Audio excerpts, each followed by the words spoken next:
Most people do not go broke in one dramatic moment. That would be easier to understand. If financial decline arrived with sirens, people might respect it sooner. If ruin came wearing black clothes and making a speech, far fewer families would walk toward it willingly. But that is not how it usually happens. It happens in clean kitchens. It happens after raises. It happens with automatic payments. It happens in nice neighborhoods. It happens to people who work hard, love their children, pay most of their bills on time, and truly believe they are doing what adults are supposed to do. That is what makes it so dangerous. The thing that destroys them does not look like destruction. It looks like normal life. I have spent most of my life around money, and one of the strangest truths I know is that many people are not poor because they earn too little. They are poor because they are living inside a system that quietly converts every improvement in income into a fresh layer of obligation. The moment more money appears, the system reaches for it. A nicer apartment, a longer car loan, a higher grocery bill disguised as standards, a new subscription quietly nibbling every month, more convenience, more delivery, more social proof, more spending done to preserve image, more minimum payments mistaken for control. And because none of these things look catastrophic alone, the person never feels the emergency early enough. He only feels the pressure later, after the pattern has hardened into structure. That is the key word. Structure. A person can survive a great deal of foolishness if his structure is strong. He can survive almost no foolishness if his structure is weak. That is why I want to talk about what really goes wrong. Not in the language of shame, not in the language of little personal finance slogans people recite without changing their lives. I want to talk about the financial machine that traps ordinary people precisely, because it looks so ordinary. If I reduce the whole thing to one sentence, it is this. Most people are not ruined by lack of effort. They are ruined by invisible leaks they have been taught to treat as adulthood. That is the whole story. And if you can see it clearly, you can stop participating in it. The first leak is lifestyle creep. People say the phrase casually as though it were some harmless little drift. It is much more dangerous than that. Lifestyle creep is the process by which every raise arrives already claimed by a more expensive version of your identity. That is how I think about it. Not only a spending problem, an identity problem. You get a raise. Something inside you immediately begins making a case for why the old version of your life is no longer appropriate. The apartment should be nicer now. The internet plan should be better now. The dinners should be easier now. The grocery standards should be higher now. The clothing should look more successful now. The vacation should feel more deserved now. And each one of these little upgrades comes with a very persuasive voice. You worked hard. You earned this. You should not still live like the old. That is how the trap closes. Because the mind loves progress signals more than it loves balance sheet strength. A person gets a raise and believes he has become safer. That is only true if the gap between earning and spending widens. If the spending rises to meet the income, then nothing really improved. In some cases, things actually got worse, because the person is now maintaining a more expensive life with no additional margin. That is one of the cruelest financial illusions in the middle class. The person feels upgraded and remains fragile. The apartment is nicer, the checking account is still thin, the dinners are better, the savings rate is unchanged, the clothes fit a new identity, the old anxiety still sleeps in the house. This is why I say freedom does not live in income. Freedom lives in the gap. When the gap widens, you gain room. When the gap disappears, you become a high earner with a low oxygen life. That is not success. That is a polished emergency. Now, lifestyle creep would be bad enough by itself, but it almost never travels alone. It likes company. And one of its favorite companions is the car payment treadmill. I have watched more wealth disappear into driveways than most people would believe. Cars are wonderful at turning ambition into depreciation. That is their secret talent, not transportation. Financial sedation. A person gets the first decent job, he buys a decent car on terms that seem manageable, then life moves. A few years pass, a dealer calls, or a salesman at the lot smiles, or an ad appears at exactly the right moment when the old car still works, but no longer feels like the self-image of the new income. Then comes the pitch that has trapped millions. We can get you into this for a lower monthly payment. That sentence has done more damage than many recessions, because it sounds like relief. What it really means in most cases is that the old debt is being rolled forward into a new obligation, while the term is stretched long enough to make the monthly pain look smaller. The person thinks he upgraded. What he actually did was reset the clock. Then he does it again, and each time he gets a shinier object and a weaker financial position. He is never buying transportation. He is permanently renting identity. That is why I call it a treadmill. The scenery changes, the forward progress does not. A person who buys a car once, keeps it, maintains it, and drives it long after the social thrill is gone experiences something very interesting. At some point, the payment disappears and never returns. That is financial breathing room. The person on the treadmill never experiences that. He only experiences slightly different versions of owing. And once you understand that, the whole car culture looks different. It stops looking like lifestyle. It starts looking like time sold for metal. This is especially destructive because car debt combines several bad traits at once. The asset falls in value, the loan persists, the social pressure remains, and the entire thing is defended by a culture that treats the payment as normal. Normal is one of the most dangerous words in personal finance. A thing can be normal and still be poison. Minimum payments are another perfect example. The minimum payment illusion may be one of the most profitable psychological tricks ever built by modern finance. A person owes $3,000. The statement arrives. The minimum due is $60. The number looks small enough to feel merciful, affordable, manageable, almost responsible. The person pays it and experiences emotional relief. That relief is the trap, because what he thinks he did was handle the problem. What he actually did was keep the problem alive at exactly the speed the lender wanted. Most of that payment does not meaningfully reduce principal.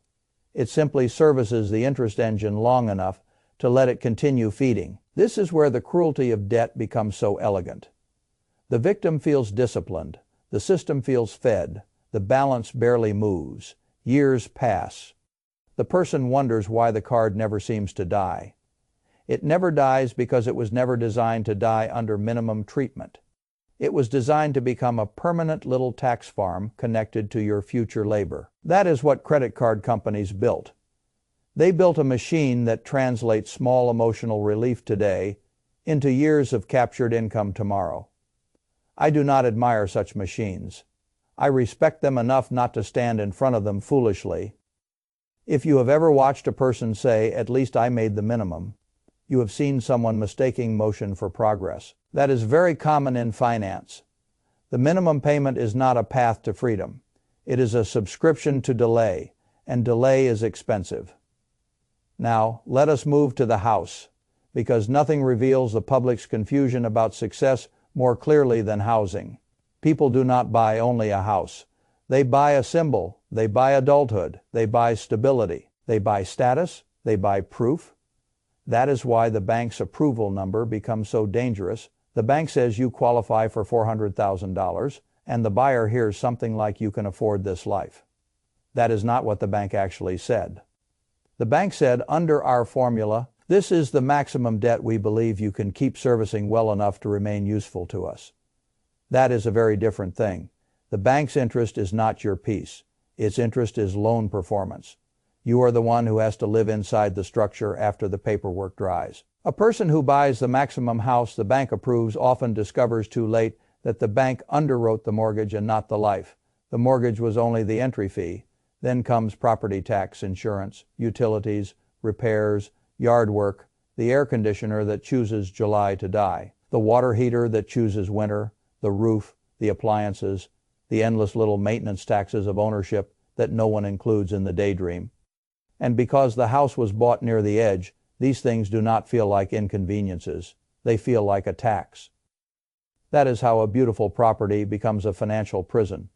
The walls are attractive, the stress is constant. The person tells himself he owns the home. Often the home owns the monthly cash flow, the emotional flexibility, the vacations, the savings rate, the career options, and the ability to say, "No, that is too high a price. I do not dislike homeownership. I dislike confusing maximal borrowing with adulthood. A wise house purchase should create life, not consume it. Now let us talk about one of the most respectable-looking traps in modern middle-class finance: whole life insurance. I have always been suspicious of products that become more attractive, the more complicated the explanation must be. Whole life is one of those products. The pitch sounds beautiful: permanent protection, cash value, borrowing against your own policy, a forced savings mechanism. The kind of thing a serious adult does because he loves his family and thinks long-term. That story is very persuasive. It is also very expensive, because what many people are really buying is not elegant planning. They are buying commissions for the salesperson, fees for the company, weak growth on trapped capital, and a structure that only looks smart if you never compare it, honestly, against cheaper term insurance plus direct investing.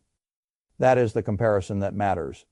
Could I buy simple term coverage for a fraction of the cost and invest the difference in something low cost, transparent, and capable of compounding properly? Often the answer is yes.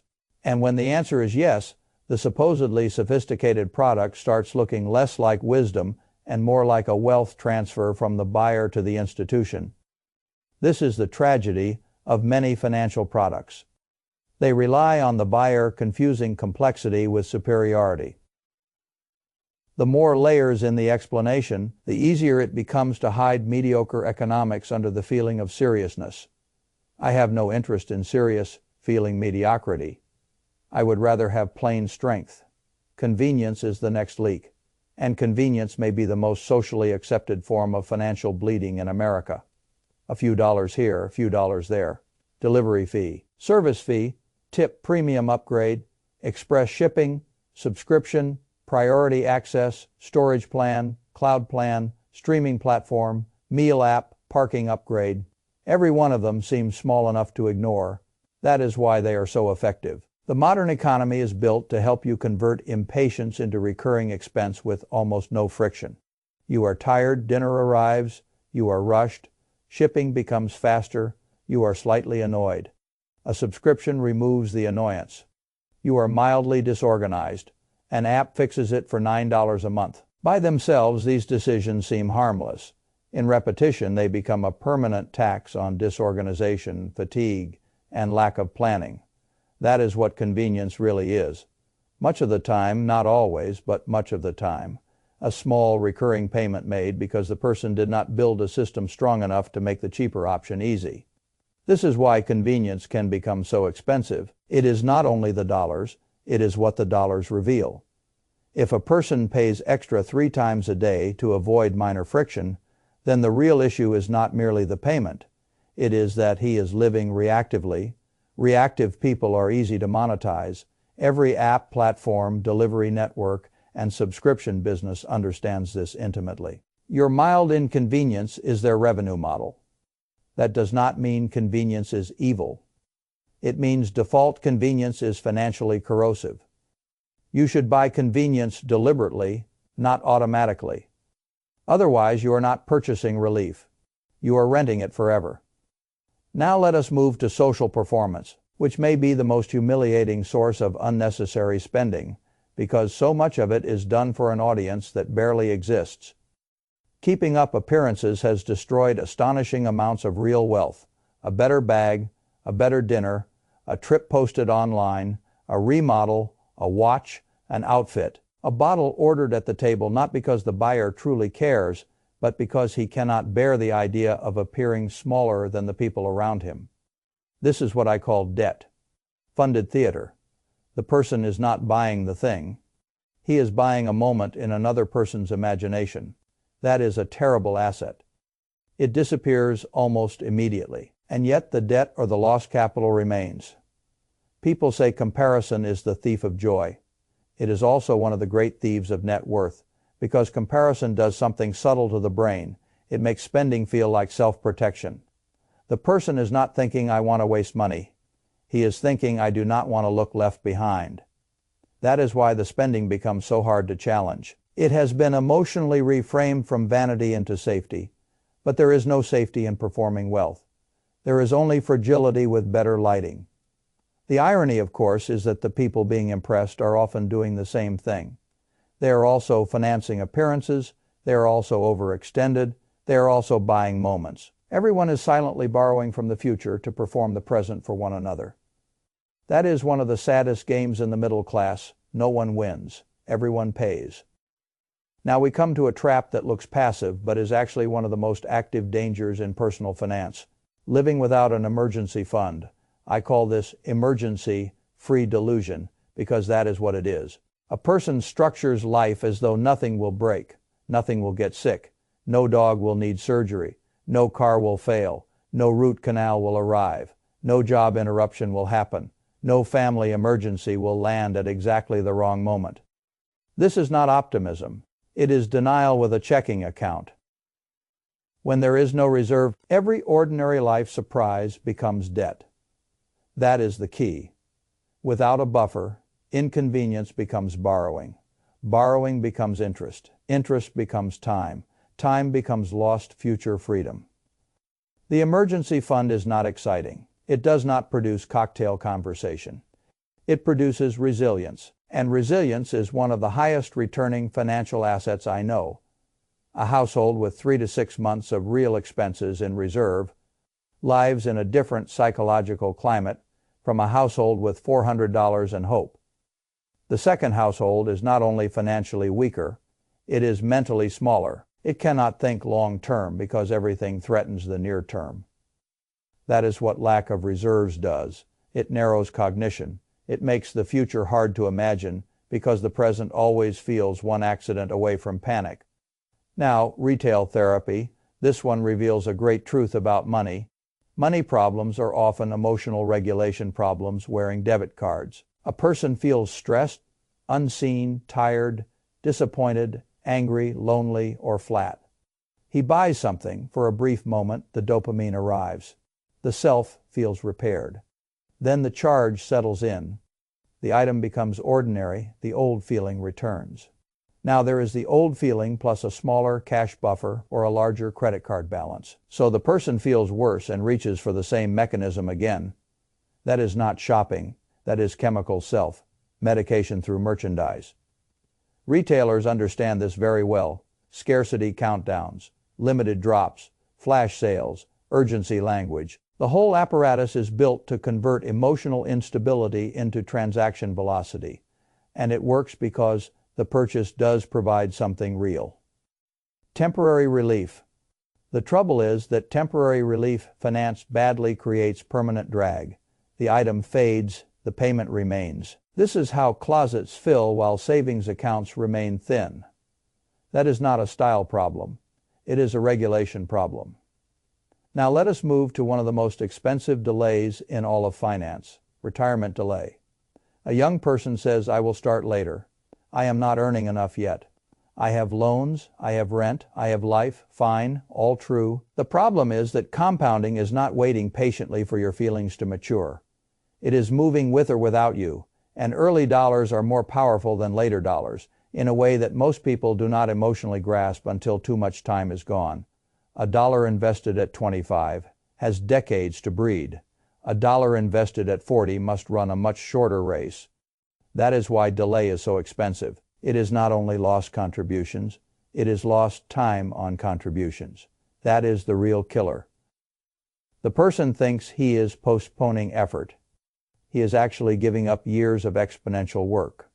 He can never fully repurchase later. This is another reason lifestyle creep is so dangerous. It does not only consume present money, it often consumes the exact dollars that were supposed to become the first compounding layer. Delay in retirement savings is one of the cleanest examples of ordinary life eating extraordinary future value while pretending to be reasonable. Now, brand loyalty. This may sound trivial. It is not. Brand loyalty tax is the premium people pay for the emotional story wrapped around a product long after the product itself stopped justifying the difference. Same ingredients, different box, same active chemical, different label, same function, different identity signal. The company charges extra because it knows the buyer is not purchasing utility alone. He is purchasing reassurance, status, habit, or belonging. Sometimes that premium is worth it. Often it is not. The point is not that every generic product is always equivalent in every respect. The point is that many households live under a permanent quiet markup because they never examine whether they are buying quality or story. Story is expensive. Marketing is expensive. The consumer often funds both. Now, I want to talk about the side hustle trap because many people think the answer to all of this is simply earning more. Sometimes earning more helps immensely. Often it helps only if the spending structure is repaired. A side hustle can be intelligent. It can also be used as a way to avoid confronting the actual problem. The household is overspending. So instead of shrinking spending, the person starts driving nights, freelancing weekends, delivering food, or taking on more labor to keep the leaky system alive. That is not always heroic. Sometimes it is just a way of preserving bad architecture with more human sacrifice. The extra income disappears into the same leaks. The person becomes more tired. He starts paying for even more convenience because now he has no time. The household becomes a machine for turning waking hours into payments. I have great respect for effort. I have less respect for effort used to defend obviously weak systems. A $500 reduction in monthly fixed costs is often more valuable than a $500 side hustle that consumes weekends forever. One is structural, the other is conditional on continued labor. This is why I say many people are not trapped by low income first. They are trapped by unexamined structure. That is the whole lesson. Now, if you step back and look at all of these leaks together, something important becomes obvious. None of them alone looks like a life ruiner. That is what makes them so effective. Lifestyle creep by itself is survivable. A car payment by itself is survivable. Minimum payments, convenience, no emergency fund, a little retail therapy, delayed retirement savings, brand premiums, side hustle patchwork. None of these things necessarily destroys a person alone. But together they create a system in which all new income is pre-spent, a system in which emergencies become debt, a system in which every emotional wobble has a spending outlet, a system in which future freedom is repeatedly sold for present comfort. That system is what destroys people. Not one mistake, a coordinated structure of normalized mistakes. That is why I care less about little budgeting tricks and much more about architecture. If the architecture is wrong, no amount of motivational content will save you. You can track coffee all day long and still drown in the mortgage, the car, the credit card, the subscriptions, the status spending, and the absence of reserves. The battlefield is not tiny spending. The battlefield is the structure of obligations. That is where grown up financial life is won or lost. So what would I do instead? I would begin by treating every dollar of increased income as contested territory, not automatic permission. A raise arrives. Good before the lifestyle touches it, part of it must be captured. Saved, invested, used to kill debt, used to build the buffer. Only the remainder gets invited into lifestyle. That changes everything. Second, I would get out of the car treadmill and stay out. Own transportation, do not rent identity. Third, I would kill revolving high-interest debt with seriousness, not politeness. Fourth, I would build the emergency fund until ordinary life surprises stop becoming long-term loans. Fifth, I would treat retirement contributions not as optional virtue, but as structural necessity. Sixth, I would challenge every recurring cost by asking one question. Does this buy real quality, real time, or real freedom? Or am I just paying to feel temporarily upgraded? That question alone can save thousands. Seventh, I would shrink the performance spending that exists for people who are not even thinking about me. That category is one of the easiest places to recover capital quickly. Eighth, I would use side hustles, if I use them at all, to create transition, not to subsidize permanent foolishness. And above all, I would remember the single most important sentence in this whole discussion. Freedom exists only in the gap between what you earn and what you spend. Everything that widens that gap increases power. Everything that closes it, no matter how normal it looks, increases fragility. That is the whole game. Most people are not losing because they never got a raise. They are losing because the system waiting around the raise was stronger than their awareness. That system has 1,000 friendly faces. The dealer, the app, the subscription, the insurer, the lender, the social circle, the AD, the little emotional voice saying you deserve it. I am not asking you to become joyless. I am asking you to stop confusing pleasant financial traps with adulthood. Adult financial life is not about buying every comfort you can technically squeeze into the month. It is about building a structure strong enough that your future starts belonging to you instead of to the people and institutions feeding on your reaction speed, your fatigue, and your desire to look fine. That is how wealth begins. Not with a miracle, with a refusal. A refusal to let normal life keep stealing extraordinary amounts of future freedom from you, one very reasonable looking payment at a time.